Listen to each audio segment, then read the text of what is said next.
किसी बच्चे को ये सूखे रोग की समस्या हो रही है, तो सबसे पहले उसके कौन से अंग को प्रभावित करता है ये बीमारी? सबसे पहले तो इम्यूनिटी, आपका इम्यून सिस्टम डिप्रेस हो जाता है तो उसे हर तरह का infection, diarrhoea, dysentery, pneumonia, meningitis सब कुछ होगा। और जहाँ तक है हम लोगों को सबसे ज़्यादा क्या है, ब्रेन अगर इफेक्ट होता है तो सब इफेक्ट हो गया। तो हमारा जब तक न्यूट्रिशन अगर ठीक रहेगा तो इम्यूनिटी ठीक है, इम्यूनिटी ठीक रही तो हम लोग को इन्फेक्शन नहीं होगा, इन्फेक्शन नहीं होगा तो हम लोग को सारे सिस्टम प्रोटेक्टेड रहेंगे। अगर बात करते हैं कि ये बीमारी, तो क्या ये बीमारी बच्चों को माँ के पेट से भी हो सकती है?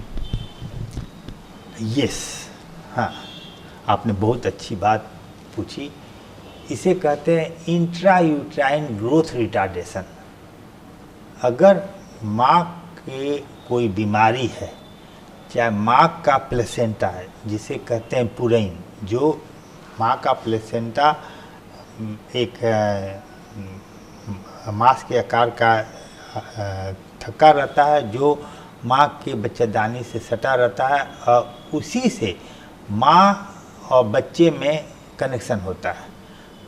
माँ को बच्चा का पता चलता है और माँ के ब्लड से उसको न्यूट्रिशन जाता है, ऑक्सीजन जाता है, प्रोटीन जाता है, और सारा चीज़ उससे जाने से उसका ग्रोथ होता है। अगर प्लेसेंटल इनसफिशिएंसी, अगर पुरैन में कोई बीमारी हो, चाहे उसको ब्लड प्रेशर हो माँ को, चाहे बच्चे की माँ को डायबिटीज़ हो, चाहे कोई तरह का इन्फेक्टिव डिजीज हो, तो वह पुरैन जो प्लेसेंटा अफेक्ट होने से बच्चा का डेवलपमेंट कम होता है।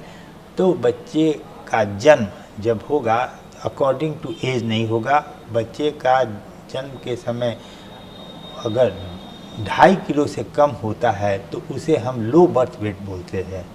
और लो बर्थ वेट का मतलब है बच्चा माँ के पेट में पूरी तरह से ग्रोथ नहीं हुआ है, उसे इंट्रा यूट्राइन ग्रोथ रिटार्डेशन बोलते हैं। और यह माँ को बहुत ध्यान देने की ज़रूरी है।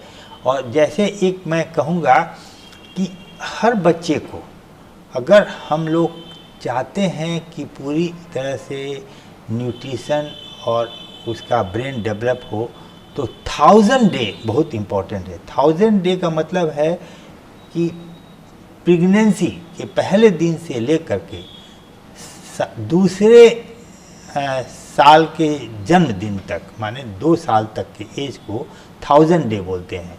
1000 डे के समय का समय बहुत ही आपको कहते हैं कि वैल्यूबल है। इस समय अगर हम लोग बच्चे के गर्भ से ही और 2 साल तक अगर हर तरह से उसका न्यूट्रिशन और उसे स्टिमुलेशन दे करके उसका डेवलपमेंट करें तो सबसे उत्तम होगा। तो ये 1000 डे बहुत इम्पोर्टेंट है। माँ को भी प्रॉपर खाना, बच्चे को भी जन्म के बाद माँ का दूध, और 6 महीने के बाद पूरा बैलेंस डाइट दे करके हम लोग बच्चे को पूरी तरह से स्वस्थ कर सकते हैं।